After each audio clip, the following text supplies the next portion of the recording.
करौली के बुगडार गांव में एक भोली भाली गुजरी रहती थी। वह मदन मोहन जी की बड़ी अनन्य भक्ता थी। मदन मोहन जी भी उससे बहुत प्रसन्न रहते थे। वे उसे स्वप्न में दर्शन देते, उसे कभी कुछ खाने की चीज़ मांगते, कभी कुछ कहते, कभी कुछ कहते। वह उन्हें दूसरे दिन आकर भेंट करती, पर वह उनकी दूध की सेवा नित्य करती। वह रोज़ उनके दर्शन करने जाती और दूध दे आती। दूध करौली नगर में दूसरे लोगों को भी देती, मदन मोहन जी को भी दूध अपनी ओर से देती, उसके पैसे न लेती।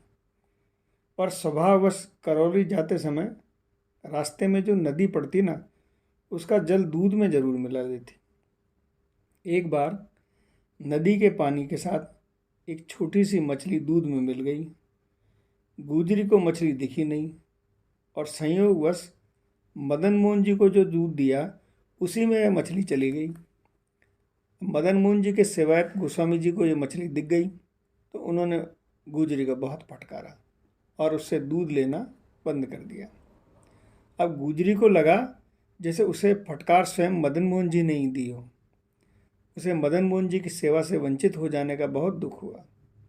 उसने घर जाकर अन्न जल का त्याग कर दिया और दिन भर पड़ी पड़ी रोती रही। मन ही मन मदन मोहन जी से प्रार्थना करती रही, ठाकुर, मुझसे अपराध हुआ है, क्षमा करो। दूध में पानी तो मैं रोज ही मिलाती हूँ, क्योंकि वही दूध मुझे दूसरे लोगों को भी देना होता है, और यदि मैं पानी न मिलाऊं तो मेरा गुजारा कैसे चलेगा। मेरे पास एक ही तो गाय है जो दूध भी बहुत नहीं देती। पानी मिलाकर जो दूध बेचती हूँ उसी से किसी तरह मेरा काम चलता है, पर तुमसे छिपा तो है नहीं ये। तुमने कभी मेरे दूध का आपत्ति भी नहीं की और रोज प्रेम से आरोगते हो, और आज दुर्भाग्य से उसमें मछली निकल आई तो इसमें मेरा दोष इतना ही है कि मैंने छान कर नहीं मिलाया। अब मैं पानी छान कर मिलाया करूँगी, और यदि तुम पानी मिलाने में दोष मानने लगे तो पानी न मिलाऊंगी। बिना पानी मिला दूध बेचने के लिए यदि मुझे आधा पेट भोजन करने को भी मिले तो भी मैं संतुष्ट रहूँगी, पर तुम मुझे इतने दिनों से दूध चली आ रही सेवा को मुझे वंचित ना करो। इसे मैं बर्दाश्त नहीं कर सकूँगी। तुम जैसी आज्ञा करोगे वैसे ही करूँगी, पर जब तक तुम आज्ञा नहीं करोगे अन्न जल ग्रहण नहीं करूँगी, नहीं करूँगी, मेरे प्राण रहें या जाएं। इस प्रकार रो रो कर प्रार्थना करते करते संध्या हो गई। उस समय उसे सुनाई पड़ा किसी मधुर कंठ की आवाज़, मैया, ओ मैया।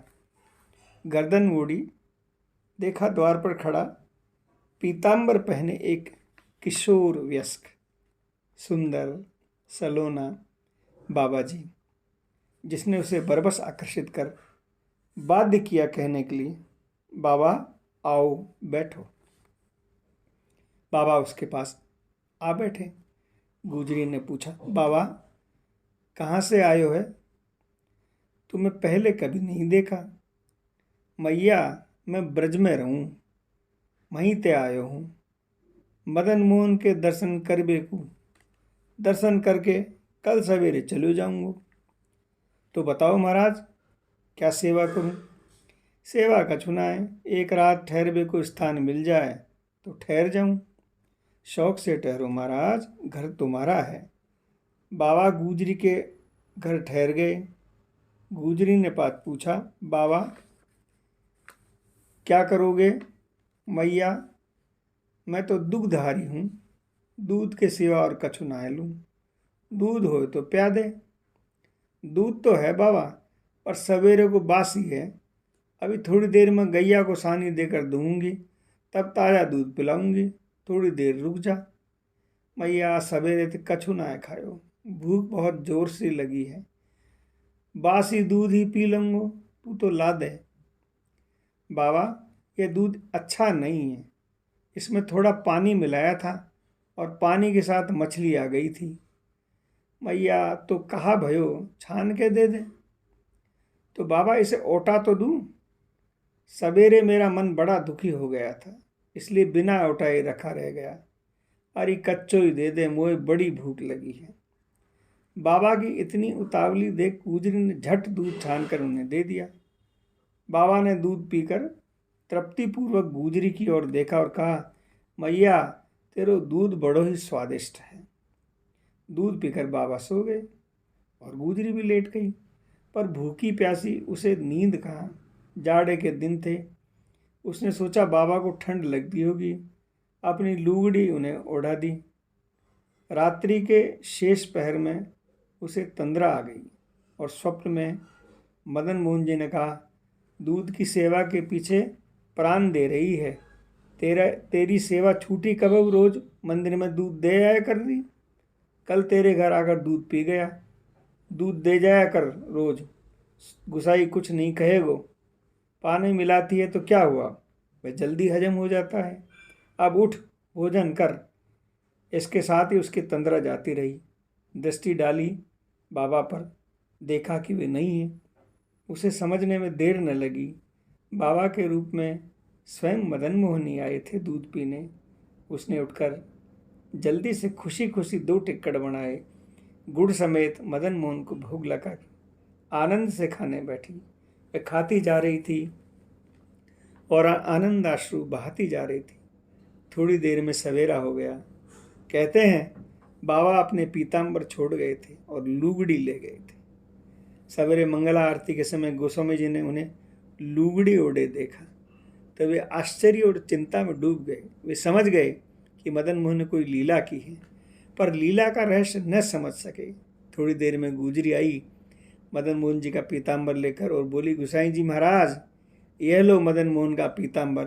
कल उनसे भूल हो गई, पीताम्बर मेरे घर छोड़ आए और मेरी लुगड़ी ले आए। अब गोस्वामी जी को सारा रहस्य समझ गए। वे बार बार अपने आप को धिक्कारने लगे। भक्त और भगवान के बीच मैंने अपनी टांग अड़ाकर अच्छा नहीं किया। मैं भक्तिहीन हूँ, क्या समझूँ। उनके परस्पर के प्रेम व्यवहार को गुजरी प्रेम से रोज दूध दे जाती मदन मोहन की सेवा के लिए। वह जैसा भी था, शुद्ध था अशुद्ध था, मदन मोहन उसे प्रेम से स्वीकार करते। मैं कौन होता था गुजरी को मना करने वाला। मैंने दोनों के प्रति अपराध किया है। मेरे कारण गुजरी के भक्त हृदय को आघात पहुंचा है। मेरे कारण मदन मोहन को उसके घर जाना पड़ा, उसे मनाने और उसके आंसू पहुंचने। उन्होंने गुजरी के चरणों में गिरकर उसे क्षमा मांगी। फिर मदन मोहन की भूल सुधारने में देर न की। उनकी श्री विग्रह से लुगड़ी उतारकर गुजरी को दी और गुजरी से पीताम्बर लेकर उन्हें ओढ़ाया। सचमुच क्या मदन मोहन ने अपने पीताम्बर से गुजरी की लुगड़ी बदलकर कोई भूल की थी? मदन मोहन भूल कभी नहीं करते, वे बड़े चतुर हैं। चतुराई से भूल करके अभिनय मात्र करते हैं। इस बार भी उन्होंने अभिनय ही किया। वास्तव में उनके लिए एक लुगड़ी का मूल्य पीताम्बर से अधिक था। जो सुख उन्हें अपने प्रिय भक्त अपने प्राण से गुजरी को ओढ़ी लुगड़ी को ओढ़ने में मिला था, वह पीताम्बर में कहाँ। लुगड़ी लुगड़ी नहीं, लुगड़ी के रूप में गुजरी ही थी, जिसे उन्होंने अपने वक्ष स्थल से लगा दिया। जय जय श्री राधे, निताई गौर, हरि बोल।